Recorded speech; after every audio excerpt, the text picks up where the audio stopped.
The 23rd of June 2026 इस परमात्मा वाणी का संपूर्ण मंथन। ओम नमः शिवाय। 4 मुख्य बिंदु समझानी एवं उदाहरण सहित। 1. अपने हाथ में लौ, कानून न उठाना। समझानी। किसी भी आत्मा की कमी देखना, क्रोध में आकर उसकी ग्लानि करना या दूसरों के सामने उसका ढिंढोरा पीटना परमात्मा के कानून को अपने हाथ में लेना है। इससे मन की शांति खत्म होती है।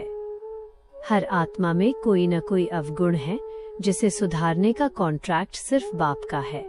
इसलिए कुछ भी हो तो सीधे बाबा को रिपोर्ट कर देना चाहिए। उदाहरण, जैसे कोई बीमार व्यक्ति वैद्य डॉक्टर के पास जाता है तो डॉक्टर ही उसका इलाज करता है।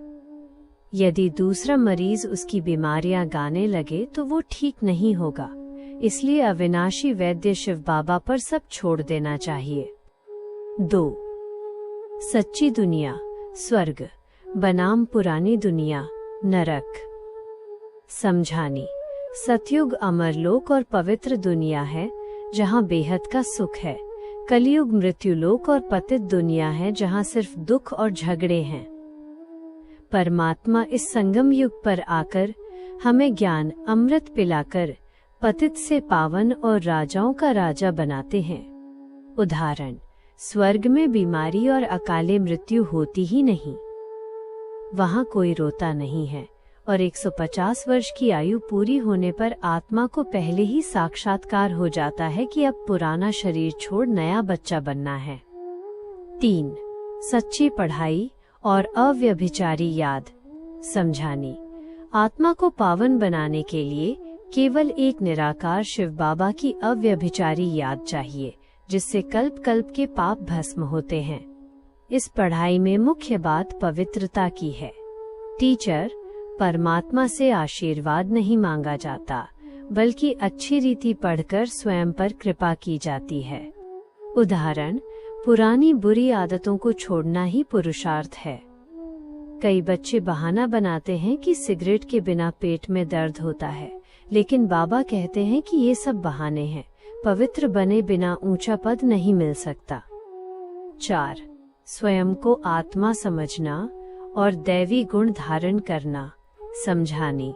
हम सभी आत्माएं मूल वतन परम धाम की रहने वाली हैं जहां पूर्ण शांति है।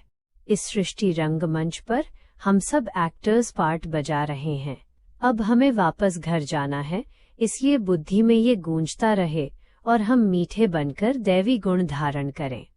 उदाहरण, जैसे छोटे बच्चों को चित्रों और बड़े होने पर नक्शों के माध्यम से पढ़ाया जाता है, वैसे ही बाबा ने हमें सृष्टि चक्र के चित्र देकर सहजता से समझाया है कि हम आत्मा हैं और हमारा धनी शिव बाबा है।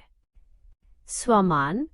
मैं सर्वगुण संपन्न, पवित्र और मास्टर लॉ मेकर विशेष देवात्मा हूँ। वरदान। विशेष आत्मा भव विस्तार। विशेष आत्माओं की लिस्ट में वही आते हैं जिनमें कोई न कोई विशेषता है। सबसे पहली और महान विशेषता तो यही है कि आपने बेहद के बाप को जान लिया और उसे पा लिया। इसलिए सदा इस भाग्य की खुशी के झूले में झूलते रहो। राजयोग कमेंट्री। मैं एक शांत स्वरूप ज्योतिर्मय आत्मा हूँ। इस देह से अलग भ्रुकुटी के मध्य चमकता हुआ सितारा बुद्धि की नजरों से देख रहा हूँ अपने प्यारे निराकार शिव बाबा को। बाबा से पवित्रता और दिव्य शक्तियों की किरणें मुझ पर पड़ रही हैं। मेरे कल्प कल्प के सारे पाप भस्म हो रहे हैं। मैं किसी की कमी कमजोरी न देख सब बाबा को सौंपकर पूरी तरह हल्का हूँ। मैं सदा खुशी के झूले में झूलने वाली एक विशेष आत्मा हूँ। ओम नमः शिवाय।